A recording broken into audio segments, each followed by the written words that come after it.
And coming up this morning, Mobile Money Agents Association of Ghana lauds scrapping of e-levy as they insist it was one of their key challenges in the smooth running of their businesses. The burden and the consequences of the e-levy would gradually be taken off and the business would take its full shape.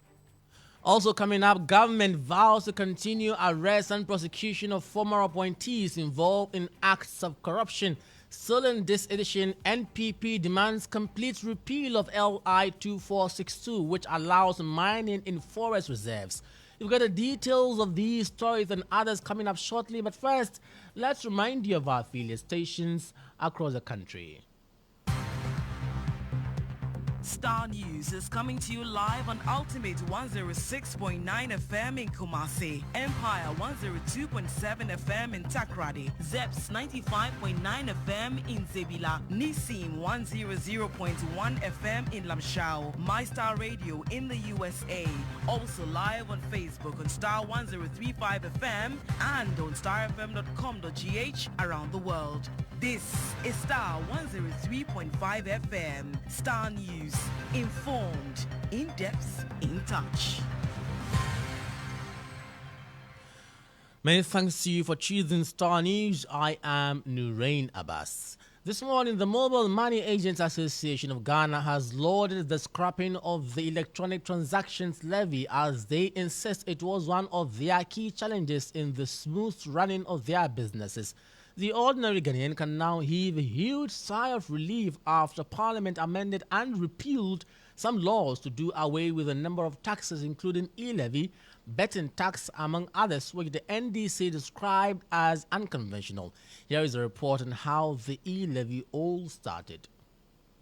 In 2021, the government introduced the electronic transaction levy, later to be christened e-levy. The bill placed a 1.5% tariff on mobile money transactions after the first 100 cedis sent. In 2022, the tax was passed into law. After considerable deliberation, government has decided to place a levy on all electronic transactions to widen the tax net and rope in the informal sector.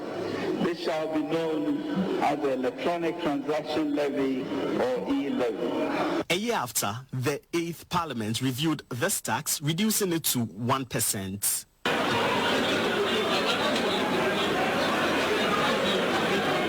We will pass it. Whatever they want to do, we will pass it at the right time. They can't do anything. We are in government. If they claim it will make us unpopular, why wouldn't they stop?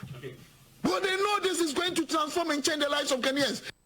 Well, the Mobile Money Agents Association of Ghana has, however, welcomed the scrapping of the e-levy. Evans Otumfuo as secretary and spoke to Starr News.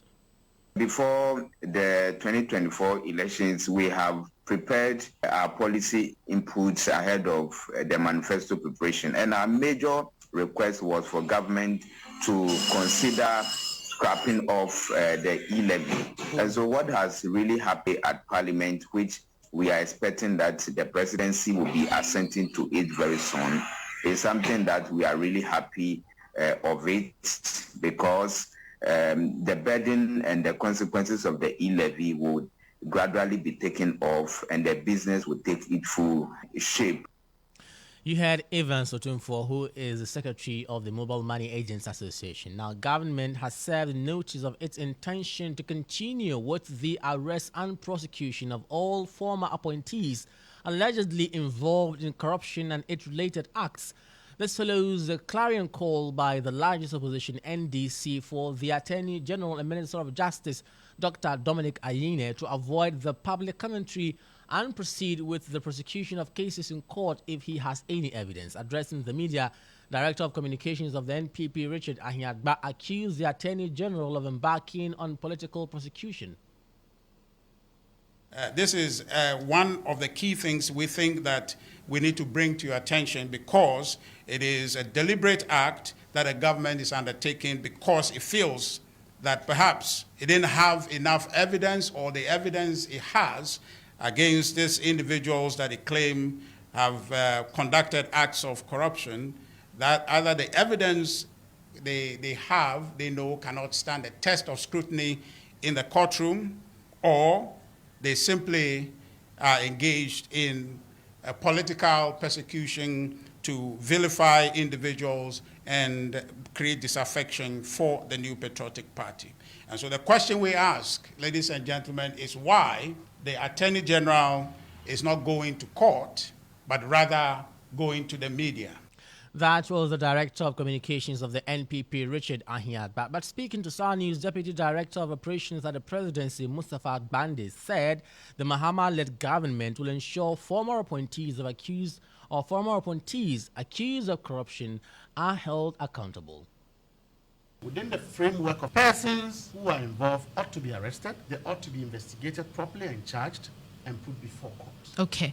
And when that is ongoing, in today's democracy, the people of Ghana, one call they have made is for government to ensure that they bring people who are suspected to have done something wrong to book. There's a need for an Attorney General to brief and update the public on what is going on. If that Attorney General comes and actually holds higher the presumptive innocence of the accused in public and says that beyond that, these are the facts we have gathered so far, it shouldn't warrant a press conference. Look, these colleagues there are lazy, obviously not taking responsibility. They don't even realize that they are in opposition. And so because Nanado is not a president, they must make noise and make noise and make noise and talk about everything. But let me tell them, if Richard Anyahuba tomorrow an issue comes up that he's been involved in some criminal activities, they can organize 1,000 press conferences. He will be arrested and he will be investigated. Okay. No amount of noise should subvert, seek to pervert and prevent lawful investigations in this country.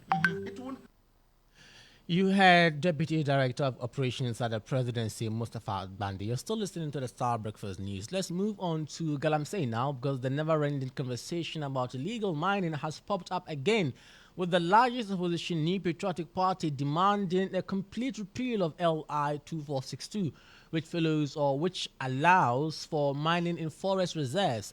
This comes after the Ministry of Environment, Science and Technology laid before Parliament an instrument to amend the Environmental Protection Regulations 2003 LI 2462 as part of efforts to stop illegal mining in forest reserves and water bodies. The proposed amendment seeks to strip the President of powers to grant mining rights in forest reserves. Addressing the media on the back of this, Director of Communications of the NPP, Richard Ahiad, urged President Mahama to walk the talk and immediately repeal the legislative instrument. Of our forests that are being raped by these NDC galamseyers who have been emboldened by the president's overtures in the campaign is just astonishing. And this is an unprecedented situation. The government must use every necessary resource to regain control of the situation. Now, one of the key actions in this direction is the revocation of LI 2462. The president promised he would do this in the campaign.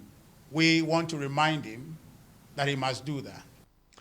Now, President John Dramani Mahama has vowed to bring closure to unresolved murders of slain investigative journalist Ahmed Swale, late former Abuakwa North MP JB Dankwa, and other extrajudicial killings. Speaking during a courtesy call by the Ghana Bar Association, President Mahama stressed on the need for accountability and rule of law, that justice must prevail for victims.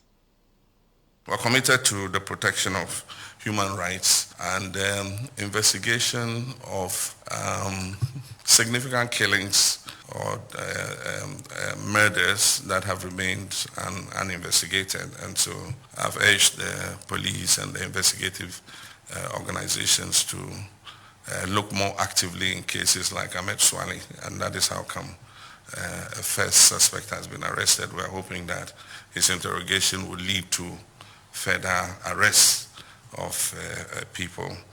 There are several other cases like the JB Dankwa murder case, and we're asking that it be expedited in terms of the prosecution that is taking place and for investigations to be carried out to find out if any other persons were involved in some of those.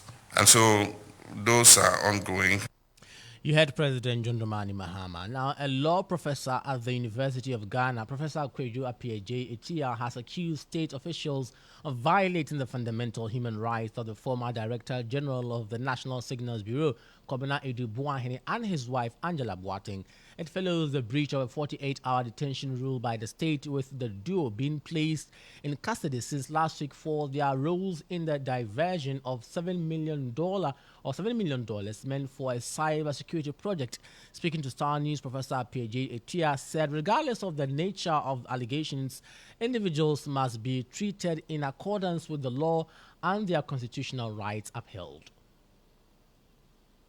It is possible. It depends on the information that they have come across or the evidence they have accessed, which indicates that the person, it is not appropriate or it's not in the interest of justice for the person to go free, and therefore the person can be arrested. That is within the powers granted the Attorney General. But again, there has to be justification for it. That is why I said earlier that the case has to be looked at on a case-by-case basis. And so based on the evidence or the information they have gathered, that may have led them to that conclusion. And it's allowed. The laws allow that. Well, that may lead to some violation of the rights of the accused person, because the accused person is entitled to have access to his lawyer or her lawyer, and to have confidential communication with the accused between him and the lawyer. Professor Kweju Appiagyei-Etia is a law professor at the University of Ghana.